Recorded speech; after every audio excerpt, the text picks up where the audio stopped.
Malcolm, first day of practice in a while that you guys have had. Joe mentioned when he spoke to us that he pointed to you specifically in the sacrifice that you're making in the role that you are. What was his message? I think I think we're all going to have to sacrifice. If we want to do something special this season, win a championship, everybody's going to have to sacrifice in their own way. And I think my sacrifice is one of the obvious ones, a guy that's been starting his whole career and, had a good career thus far, but, is willing to come off the bench. So that's going to be my sacrifice for the team, but everybody's going to have to sacrifice. Has someone talked to you about the tradition of the sixth man when it comes to this Celtics franchise, from Frank Ramsey to John Havlicek to Bill Walton, and the list goes on? Does that mean anything to you? For sure. I think it's honestly a coveted position in this organization, on this team. There have been a lot of greats that have come off the bench as six men and have won championships and done a lot of great things. So, I'm embracing the role. I think it's a privilege to be on this team and to honestly just be playing another day. So I embrace what I have here. Kevin McHale is the name that I was trying to think there. I know about Kevin McHale.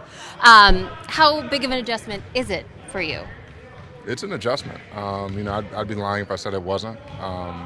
But it's one I'm welcoming. It's one I'm honestly adjusting to every game. My minutes are different every game. My role is slightly different every game, depending on who we're playing, depending on what guys on our team have it going. So I'm adjusting, but I think it's going well. I'm enjoying it, and we're playing good basketball. Another thing Joe said to us is that you've gotten to 80% on your rim reads as of late. What does that mean? It just means when you touch the paint, are you making the right read? Are you making the right play? Whether it's a finish, whether it's a kick out, and then to who you're kicking the ball out to. And what percentage of the time you're doing that at a high level. And I think I started the season off and I was maybe at 50 or 60, and he came to me and talked to me maybe after the first 15 games and just said we needed that to go up because I'm one of the guys that touches the paint the most. So we needed my rim reads to be on point, and I think as of late they've been a lot better. You also mentioned at the beginning of the season the learning curve for the defensive end, and how much you guys switch, that takes a different kind of mindset. How much more comfortable are you in that? I'm definitely more comfortable, but as we go along, I think we're preparing for the playoffs. So we're not making as many adjustments as we will in the playoffs because I think we want to save our adjustments. But I'm definitely adjusting and getting used to the changing defense we have.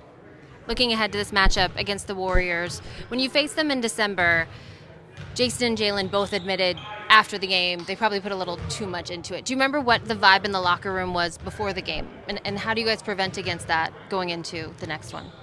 Just communication. I think we have to, before the game, we can't be as tight. We can't be as, tense as we were, putting a lot of pressure on ourselves to win that game. We knew that was the team that beat us, that beat them last year. So of course there's going to be a different feeling going into this game, but we can't put too much pressure on ourselves to go out there and be perfect. We have to go out there and play the basketball we've been playing and trust in that.